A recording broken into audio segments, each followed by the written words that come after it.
Lieber Christian Petzold, Sie sind in New York, ich bin in Toronto. Was uns beide gerade verbindet, sind die Mhm. sehr nahen, bedrohlichen Auswirkungen von massiven Waldbränden. Und das ist auch das gespenstische Hintergrundrauschen Ihres neuen Films Roter Himmel, A Fire. Einerseits eine wunderbar luftige Sommerromanze, andererseits ein unheimliches zeitgenössisches Drama. Erzählen Sie uns kurz, wie das für Sie als Autor zusammenkam. Die Liebesgeschichte vor dem Hintergrund einer tatsächlich lebensgefährlichen Umwelt, also das emotionale und das reale Brennen. Ich habe mir, als ich vor 3 Jahren schwerst mit Covid im Bett lag, hatte ich mir immer so kleine Aufgaben gegeben, damit ich das überstehe in der Langeweile des Krankenbettes. Und die eine Aufgabe war, warum haben alle anderen Länder einen Sommerfilm und wir nicht? Ja?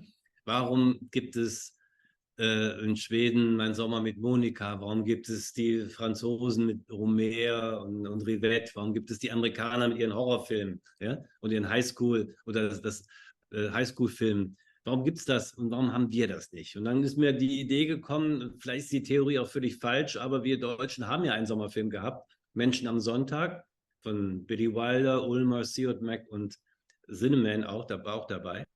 Und dieser Sommerfilm ist von den Nazis verboten und die Regisseure und Mitarbeiter sind aus Deutschland geflohen. Und vielleicht ist der Sommer auch deshalb aus Deutschland geflohen und wir haben ihn nicht mehr. Das war der eine Gedanke. Der zweite war, dass ich finde, dass also solche Filme wie Sommerfilme seit Hunderten von Jahren erzählt werden. Es gibt diese Geschichten bei Tschechow, bei Maupassant, bei Somerset Maugham, diese Geschichten von zwei Jungs, zwei Mädchen, zwei Engländerinnen, ja, ein Sommer, sie treffen jemanden. Wie wichtig diese Sommergeschichten sind und wie ähnlich sie sich immer alle sind. Alle diese Geschichten sind sie ähnlich und trotzdem sind sie wahnsinnig verschieden. Dem Eric Romer wurde immer vorgeworfen, er macht immer denselben Film, aber das stimmt nicht. Es ist immer derselbe Film, aber er ist jedes Mal wahnsinnig anders. Ja? Und nicht nur, weil die Zeiten anders sind oder die gesellschaftliche Klasse, sondern auch, weil es eine kleine Verschiebung einen ganz anderen Film macht. Ja? Und in dieser Tradition wollte ich gerne einen Film machen. Und dann fiel mir aber auf, dass ich war in der Türkei gewesen und ich habe in einem großen Waldbrandgebiet, war ich mit meiner Frau und ich habe wirklich einen Schock bekommen, wie tot die Erde sein kann nach einem Waldbrand.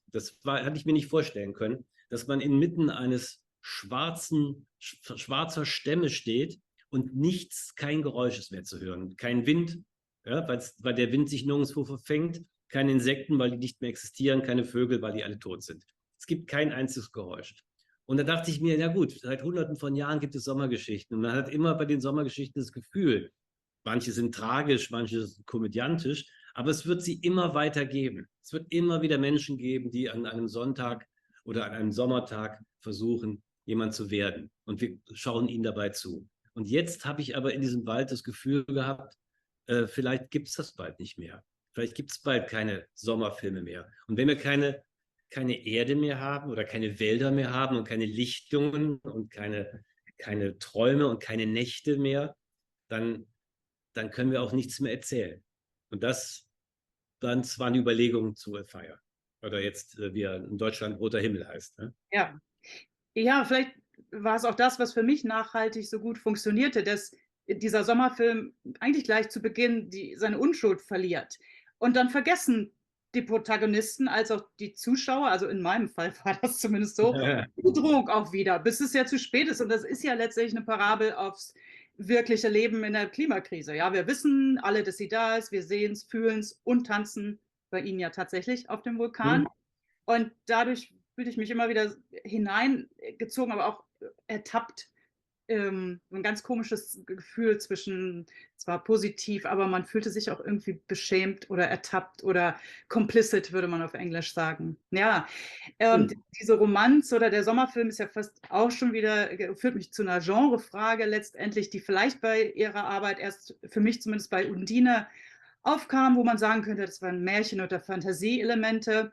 Als Leon und Felix hier in Roter Himmel am Anfang im Wald verloren gehen, flashte bei mir sogar kurz das Blair Witch Project auf.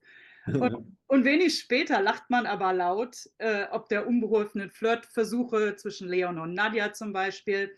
Haben Sie das Gefühl, dass Sie offener mit Erzählformen und vielleicht auch Tonalität spielen als in Ihren frühen Filmen? Ja, das habe ich. Ich war der Sache gegenüber sehr misstrauisch, weil ich genauso wenig wie Leon gerne die Kontrolle verliere. Ja? Und man verliert die Kontrolle in der Liebe und in der Arbeit. Das sind zwei Möglichkeiten des Kontrollverlustes. Ja? Und ich wollte diesen Kontrollverlust, äh, ich, ich wollte ihn und gleichzeitig hatte ich Angst vor ihm. Ja? Ich hatte bei diesem Film, fand ich, dem, den Schauspielern wesentlich größere Möglichkeiten und Zeit gegeben, etwas zu machen, ne? Ohne Vorgaben. So, also manchmal sah so eine Probe nur so aus, wenn wir so eine Szene hatten, wenn die am Tisch sitzen und essen und sich unterhalten. Das ist ja das sind ja lange Szenen. Ne?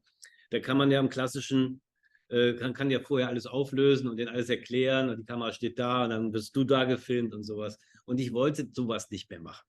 Und deshalb hatte ich einfach gedacht, na gut, treffen wir uns um 9 Uhr morgens und gucken wir mal. Ne? Und ich hatte nichts vorgegeben. Und dann schlichen die da rum, Paula und Langston und Enno und Thomas, ja? Und setzten sich irgendwann mal an diesen Tisch. Und so, wie sie sich gefühlt haben in ihren Figuren, setzt sich dahin. Und ich wusste von der ersten Sekunde an, die sitzen jetzt richtig. Ich hätte das niemals so beschreiben können. Die haben sich hingesetzt, weil ja auch Erzählen auch welche Distanz hast du zum anderen? Setzt du dich neben ihn, setzt du dich ihm gegenüber. Ja? So setzte sich Paula dem Thomas Schubert einfach gegenüber. Angriff heißt das. Ja? So. Setzte sich neben ihren Freund, mit dem sie Nacht vorher geschlafen hat, weil den habe ich auf meiner Seite. Aber den anderen, dieses Objekt, schaut mir mal genauer an, diesen Trottel. Den mache ich fertig. Ja? So haben die sich schon hingesetzt und dann habe ich zu ihnen gesagt, hör mal, ihr sitzt richtig. Dann fingen die an zu lachen und dadurch kamen wir in das Gespräch über die Figuren, über das, was passiert. Und das war eine Art und Weise des Arbeitens, die ich so vorher noch nicht zugelassen habe. Ja, und das war ein großes Glücksgefühl. Und ich hoffe, dass ich so einen Moment der Befreiung noch mal erleben kann. Dann gehe ich da einen Schritt zurück in diesem Arbeitsprozess. Davor ist das Casting.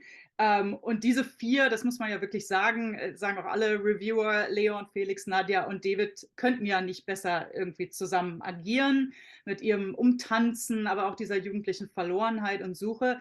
Und vor der Berlinale-Premiere hatte ich ihren Schauspieler Langston Übel gefragt, wie das Casting lief und wie er meinte, seine Rolle bekommen zu haben. Er wollte nicht ganz mit der Sprache herausrücken, deshalb frage ich jetzt Sie, wie haben Sie diese Konstellation von Thomas Schubert, Paula Bär, Langston Übel und Enno Trebs komponiert? So, das Drehbuch war ja da, aber dann wurde ja sehr viel eben erspielt. Sie sagten gerade, ist es wirklich nur Glück? Haben Sie das erfüllt? War eine Position, eine Besetzung sofort klar und die anderen kamen drumherum? Wie kam das zustande? Also, Paula Bär war klar. Ne? Alle anderen waren nicht klar. Aber Paula Bär war klar und Matthias Brandt war klar. Ne? Ah ja. Und wir kannten uns ja schon aus Transit, die haben auch schon zusammen in Transit gearbeitet und so. Und das war klar. Und es lebte ja noch die Simone Bär. Ne? Das ist ja die Casting-Agentin, der Film ja auch gewidmet ist, weil die am 16. Januar gestorben ist. Und die, die schöne Arbeit mit Simone war nicht, dass wir Schauspieler zum Casting eingeladen haben, sondern ich ging zu ihr ins Büro, die hatte so einen riesigen Tisch. Ja, und dann literweise Kaffee und einen großen Monitor. Und wir überlegten uns, was das für Typen sein könnten, die da zusammen Urlaub verbringen. Und wir schauten und hörten uns verschiedene Schauspieler an auf DVD und bauten uns im Grunde genommen, das war etwas, was Simone unheimlich gut konnte. Sie konnte sich Ensembles vorstellen. Die hat nie den einen besucht, sondern immer den mit dem oder der. Ja? So, die könnten doch aneinander sich reiben oder ja, so. Und dann haben wir uns das so angehört und dann ich mache nie Casting, ja, das ist im Grunde das Casting. Und dann haben wir den Langston, den fand ich ganz toll, in so einer Serie, die Maria Schrader gedreht hatte. So eine kleine Rolle in so einer Küche. Da habe ich gedacht, mein, der ist so so präsent und schüchtern gleichzeitig. Das hat mir so gefallen. Und er spricht so schön. Ne? So vorsichtig und kann so enthusiastisch und jung sein und gleichzeitig auch schon erwachsen. Ja? Und das ist so etwas, was mir gefällt an der Paula, an all den Figuren. Die sind sehr jung, sie können aber in einer Sekunde 10 Jahre älter erscheinen, erwachsen erscheinen. So, das war wichtig für uns. Und dann haben wir das zusammengestellt und dann habe ich den Langston Übel zum Beispiel eingeladen. Und das ist ja so, dass er in dem Film ja homosexuell wird oder seine Homosexualität entdeckt durch diesen Witz. Und einen Freund findet auch mit ihm schläft. Und das Drehbuch hatten wir einfach dem Langston zugeschickt und dann kam der zu Simone Beer zu gefahren und ich hatte die ganze Zeit das Gefühl, sag mal, der ist so nervös. Glaubt der, dass ich eine alte Schwuchtel bin, die ihm so ein Couchcasting einlädt oder so? Und dann sagte ich so nur als Satz, ja, meine Kinder sind so in eurem Alter, und dann war der schon beruhigt. Ja? Und dann sagte ich, ja, hast du Zeit, möchtest du das gerne spielen und so. Ja? Und dann dachte er muss irgendwas vorspielen. Er hat gesagt, nee, ist schon alles geklärt, Vertrag liegt schon da. Ja? Und das ist, glaube ich, auch wichtig, dass die Schauspieler wissen, dass sie nicht zu einer Art Personalchef kommen, der dann sich später als Filmregisseur entpuppt, ja? Sondern dass sie zu etwas kommen, da hat schon jemand sich Gedanken gemacht. Es geht nur darum, können wir miteinander kommunizieren? Weil ich weiß ja von dem Material, was sie können. Können wir aber miteinander sprechen? Es gibt ja Leute, die machen die Tür auf, die möchtest du nie wieder in deinem Leben wiedersehen. Es gibt Menschen, die magst du einfach nicht. Das kann passieren. Ne? Dann geht es eben nicht. Ja? Und das war bei Langston so, das war bei Enno so, den ich ja aus Undine kannte, in so einer kleinen Rolle, die er da hatte. Und Thomas Schubert hatte ich in einem Film gesehen von Ulrich Köhler und in einem sehr, sehr guten Polizeiruf von Dominik Graf. Und da dachte ich mir, der ist fantastisch. Ja, was er ja hier auch war. Aber interessant, dass Sie sagen, dass es tatsächlich mit Paula Beer anfing. Ich muss sagen, ich saß im Film und dachte doch ein bisschen an Barbara. Ja, es ist Sommer an der Ostsee, die weibliche Hauptfigur radelt durch ihre Welt, umkreist von Männern. Und doch hat sich natürlich ganz viel verschoben. Also die DDR ist nicht mehr da und wir sind eine Generation weiter. Wie blicken Sie zurück, aber auch vielleicht nach vorn auf Ihre Protagonistinnen? Und ich frage Sie das gleich. Ihr nächstes Projekt haben Sie angekündigt und ich nehme mal an, dass es um Familie geht, so sagten Sie, ruinöse Familien. Werden da vielleicht zum Beispiel mal Mütter auftauchen?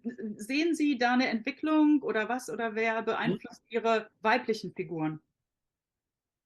Naja, die Nina ist für mich immer eine Exilantin gewesen. Immer eine Königin im Exil. Ja, die hat immer was Aristokratisches. Sie kann machen, was sie will. Sie geht da aufrecht durch, spricht fantastisch, ja, ist sehr, sehr präzise, ja, wunderbar präzise. Und Mutter würde mir nie zu Nina einfallen. Muss ich mal wirklich sagen. Das würde mir einfach nicht einfallen. Hat sie aber schon gespielt, ja. Ja, ich habe schon mal den Film habe ich auch gesehen. Ja? Und ist so, ja, dann muss es eine spezielle Mutter sein. Aber dieses Wärmekraftwerk, was ich da suche als Mutter für den nächsten Film, den spielt wahrscheinlich Barbara Auer. Ja? Die Mutter, das war bei mir schon im Kopf drin. Dieses, die Frauenfiguren, ja, also ich würde mal sagen Barbara, ja, und Nadja, das Fahrrad an der Ostsee. Ja, das ist ja nicht so weit voneinander entfernt, der Drehort. Ja. Der Wind ist auch schon wieder da. Ja. Aber einmal ist es 1980 und einmal ist es 2023. Es ist etwas passiert in der Geschichte der Menschen. Die Ostsee macht weiter, ja, als ob es keine Geschichte gibt. Aber die Menschen haben sich verändert. Und ich musste auch daran denken, ich musste auch an die Barbara denken und ihr Fahrrad und ihre Angst und das Versteck und auch ihre Dünkelhaftigkeit als Intellektuelle. Und dann sah ich Paula, ja, als Nadja, die überhaupt nicht dünkelhaft ist, die kein Versteck hat, die offen ist, die überhaupt nichts Aristokratisches an sich hat. Und so habe ich zwei verschiedene Figuren gehabt am selben Ort zu verschiedenen Zeiten, die mir Spaß gemacht haben, die zu beobachten und zu vergleichen. Ja, und Nadja, die natürlich die Eisverkäuferin ist denken wir zumindest. Und Ja. dann merken wir doch, dass sie Literatur studiert und dass er dann auch einsetzt. Ich muss aber natürlich noch nachhaken. Okay, neue Trilogie, Sie sagen sogar neue Trilogie, diese ist noch gar nicht fertig, über ruinöse Familien. Und weil Sie ja eben auch nochmal beschrieben haben, wie Sie diesen Film Roter Himmel so fast herbeigefiebert haben unter Corona, habe ich mich dann gefragt, wie lenkte sich da jetzt Ihr Augenmerk auf Familie? Denn das ist ja eine andere Lebensphase, die Sie auch eigentlich noch nicht beackert haben. Was reizt Sie an Ja, Familien? das ist passiert an diesen wahnsinnig schönen Drehtagen bei Roter Himmel am Tisch. Diese Gruppe am Tisch zu filmen. Ja, dass da Menschen am Tisch zusammensitzen, dass sie miteinander kommunizieren, dass unter der Kommunikation eine weitere läuft, dass fast nonverbal jemand verletzt werden kann. Ja, all das hat mir sehr gefallen. Und dann dachte ich mir, mich interessieren immer Dinge, die sich gerade in Auflösung befinden. Oft sind ja Sachen, die verschwinden. Im Moment ihres Verschwindens zeigen sie noch einmal ihre ganze Grandezza. Und wir merken, oh Scheiße, wir haben es verpasst. Ja? Wir werfen Dinge weg und im Moment, wo wir sie wegwerfen, denken wir, Mist. Ja? Da hätten schon was miteinander anfangen können. Wir werfen Beziehungen und Freundschaften weg und merken im Moment des Abschiedes erst, was für eine Möglichkeit noch da gewesen wäre. So. Und so finde ich, so gehen wir gerade nicht nur mit Familien, mir geht es um Gemeinwesen, ja, in Auflösung. Es geht um Gewerkschaften, es geht Familien, auch Religionsgemeinschaften. Die interessieren mich gerade, weil sie eigentlich einen Schutz geboten haben, einen Ort, wo man sich vor der Welt zurückzieht und sie aber auch wiederum begreifen kann. Und diese ganzen, wo man Solidarität erfährt. Und diese Gruppen lösen sich gerade auf. Die Familie löst sich auf, ja? Die Gewerkschaften lösen sich auf und sind nicht mehr das große Sammelbecken der Arbeiter oder so. Ja? Und das interessiert mich gerade. Und der nächste Film geht um eine Familie, ja, die noch einmal alle Kraft aufwendet, um ihre Mitglieder zu schützen. Und danach gibt es wahrscheinlich einen Film über das Ende einer Gewerkschaftlerin. Es hört sich fast ein bisschen an, als wenn es es geht bei Ihnen letztendlich immer natürlich auch zirkulär. Ich meine jetzt mit zurück, nicht rückwärts geht, aber ich denke natürlich an Filme, die Sie mit Harun Farocki zusammen Genau. haben, wo es natürlich auch schon um Arbeitswelten ging. Das wird dann Ja. noch interessant. Okay, das wird auch eine Trilogie, aber ich frage jetzt nochmal, okay, Undine, Roter Himmel, das war ja angelegt als eine elementare Trilogie, Genau. also Wasser, Feuer. Mhm. Ist da noch was oder bleibt die unvollendet? Haben Sie das Gefühl, dass Ja, vielleicht. ich habe ehrlich gesagt ich habe gerade keine Ahnung. Ich habe mich immer darauf verlassen, dass im letzten Moment mir noch was einfällt. Und diesmal wahrscheinlich war die Arbeit an Roter Himmel so schön, dass ich irgendwie dachte, nee, jetzt machen wir erstmal Schluss hier. Da gibt es nicht noch einen dritten Teil. Es müsste ja Gas oder Luft, Erde sein, ja, Luft oder Luft, Erde. so. Gut. Wir werden Vielleicht, sehen. ich werd mir was überlegen. Es gab eine Geschichte, die aber der Ian McEwan geschrieben hat, die mir sehr gefallen hat, über den Fesselballon. Und die hatte ich so ein bisschen im Hinterkopf gehabt. Das ist so ein Roman über einen Professor, der seine junge Studentin, die auch seine Geliebte ist, abholt und sind im Park zusammen picknicken. Und dann ist da ein Fesselballon, eine Notlandung eines Fesselballons. Und in dem Fesselballon sitzt noch ein Kind. Ne? Das kommt nicht aus dem Fesselballon raus. Und eine Luftböe hebt den Fesselballon wieder an. Ne? Und dann hängen sich ganz viele Männer da dran, um den Fesselballon zu Boden zu ziehen. Und er ist einer dieser Männer und er lässt als erster los, weil er feige ist. Und dadurch kriegt der Fesselballon Auftrieb und andere müssen sterben und das Kind auch. Ja? Und diese Verachtung, die sie für ihn hat, weil er feige war, ist die Grundlage dieser Geschichte bei Ian McEwan. Die hätte mich interessiert, aber die Rechte sind vergeben. Oh je, weil da hätte sich ja fast das Thema Luft mit den Ja, Familienkonstellationen und Rollen ja, getroffen. genau. Vielleicht klappt das ja noch. Mal Meine gucken. weiteren Fragen muss ich mir fürs nächste Gespräch aufheben. Ihnen ganz herzlichen Dank für dieses Gespräch, lieber Christian Petzold. Viel Erfolg mit A Fire, sehr schöner Titel, auch auf Englisch, in Nordamerika. Ja. Und Spilling the Beans a Bit in Toronto werden wir später im Jahr noch einiges von Ihnen sehen. Ich freue mich jetzt schon aufs Wiedersehen und Sprechen zu Ihrem nächsten Film. Gut, wunderbar. Ich freue mich auch. Ja, alles klar. Gut, vielen Dank. Tschüss. Tschüss.